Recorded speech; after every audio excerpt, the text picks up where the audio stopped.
हमारे साथ एक्सक्लूसिव बातचीत करने के लिए बीएसएफ के कमांडिंग ऑफिसर हैं। आज इन्होंने जो मंजाकोट के अंदर एक इवेंट रखा हुआ था, नशा मुक्त भारत अभियान। सर, सबसे पहले टाइम देने के शुक्रिया सर। बहुत बहुत धन्यवाद। सर, सबसे पहले हम आपको मुबारकबाद पेश करते हैं कि आपने सर एक बहुत ही अच्छा इनिशिएटिव लिया नशा मुक्त भारत अभियान को सक्सेसफुल बनाने के लिए। सर, किस तरीके का आपका मैसेज रहेगा और कितने ही स्कूलों में आपने ये प्रोग्राम को, इस इवेंट को शुरू किया, साथ साथ कौन कौन सी टीम सर आपको इसके साथ कोऑपरेट कर रही है? भारत सरकार का एक मुहिम है नशा मुक्त भारत अभियान। उस अभियान के अंतर्गत हम रजौरी जिले के जितने भी स्कूल्स हैं, चाहे वो जूनियर हाई स्कूल हो, चाहे हायर सेकेंडरी स्कूल हो, यहाँ तक कि जो कॉलेज भी हैं, वहाँ पर सीमा सुरक्षा बल के लोग जा रहे हैं और जाकर इस तरह से शिविर कर रहे हैं। वहाँ पर बच्चों को भी आमंत्रित कर रहे हैं इसके बारे में जागरूकता के लिए और आगे बढ़ के बोलने के लिए। कुछ सम्मानित जो हमारे समाज के और भी गणमान्य लोग हैं, उनको भी आमंत्रित कर रहे हैं, उनको गेस्ट स्पीकर बना रहे हैं और उनसे बात करवा रहे हैं। पुलिस के लोगों को भी आगे बुला रहे हैं, जैसे वो बच्चों को जागरूक करें कि नशा मुक्ति से दूर रहें।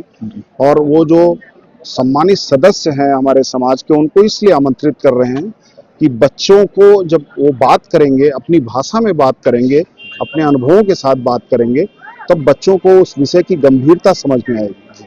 और स्कूलों और विद्यालयों को हमने इसलिए टारगेट लिया है कि यही जो युवा वर्ग है, इनका जो आयु वर्ग है, जिस एज ग्रुप में ये हैं, यही सबसे ज़्यादा टारगेट है और यही सबसे ज़्यादा वनरेबल है। हमारी जिम्मेवारी बनती है, हम सबकी जिम्मेवारी बनती है कि एटलीस्ट कम से कम 21 वर्ष की आयु होने तक इनको सचेत करें, सावधान करें, सतर्क करें, जैसे किसी भी प्रकार की ये नशा से दूर हो सके। अपने ऊपर भी नज़र रखें, अपने दोस्तों पर भी नज़र रखें, अपने परिवार के सदस्यों पर भी नज़र रखें, अपने कुटुंब में, अपने समाज में, स्कूल और स्कूल के आसपास के लोगों पर भी नज़र रखें कि कोई भी नशा लेने की कार्रवाई ना करे। अगर किसी वजह से कोई ऐसे यह प्रवृत्ति किसी बच्चे में आ गई है या किसी युवा में आ गई है, तो उसको अछूत न समझा जाए, बल्कि उसकी मदद की जाए, उसके बारे में दूसरों को जानकारी दी जाए। भारत सरकार के द्वारा, राज्य सरकार के द्वारा बहुत सारे ऐसे मिशन चलाए जा रहे हैं जिनमें सुधार गृह हैं। इन बच्चों की काउंसलिंग की जाती है, इन बच्चों को जरूरत पड़ने पर दवाइयाँ दी जाती हैं, जैसे कि उसको मेन स्ट्रीम में लाया जा सके। सर, किस तरीके का रिस्पांस मिल रहा है आपको टीम की तरफ से, और साथ साथ जितने भी आपके साथ लोकल लोग जो है, यहाँ पे पब्लिक आपसे जुड़ रही है, आपको रिस्पांस किस तरीके का मिल रहा है? ये एक ऐसी समस्या है नशा, जिससे सभी इसमें परेशान हैं, सभी इससे सचेत होना चाहते हैं। बहुत प्रकार के प्रचार भी किए जा रहे हैं दूरदर्शन के माध्यम से, इलेक्ट्रॉनिक मीडिया के माध्यम से।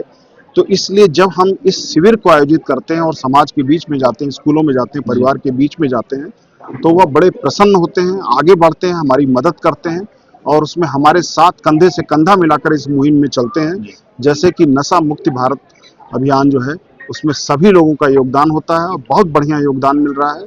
हमको आम नागरिक से भी मिल रहा है, बच्चों के द्वारा भी प्राप्त हो रहा है, अभिभावकों के द्वारा प्राप्त हो रहा है, अध्यापकों के द्वारा भी प्राप्त हो रहा है और जितनी सरकारी एजेंसियां हैं वह भी बढ़ चढ़कर हमको योगदान दे रही हैं और इसमें हिस्सा ले रही हैं।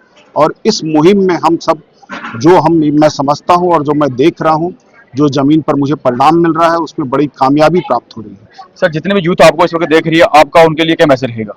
उनके लिए मैसेज ये है कि जो चाहे वह बने और वह इस चीज की जिम्मेवारी को महसूस करें कि वह इस राष्ट्र के भविष्य हैं, देश उनसे बनेगा। हमारे पूर्वजों ने बहुत कुछ काम किया है इस देश को स्थापित करने के लिए, जिससे आज भारत का नाम इतना हो रखा है, लेकिन आगे का भविष्य युवा वर्ग है। इस जिम्मेवारी को उन्हें समझना चाहिए, उसको देश को मजबूत बनाने में योगदान करें। प्रतिदिन उनका जो भी कार्य होता है, जो भी गतिविधियां होती हैं, क्रियाकलाप होता है, वह इस प्रकार से होना चाहिए कि उनको एहसास हो कि आज हमने अपने राष्ट्र को मजबूत बनाने के लिए, राष्ट्र की प्रगति के लिए क्या योगदान दिया है। कोई ऐसा दिन न जाने पाए जिसमें कोई युवा उसमें योगदान से वंचित रह जाए।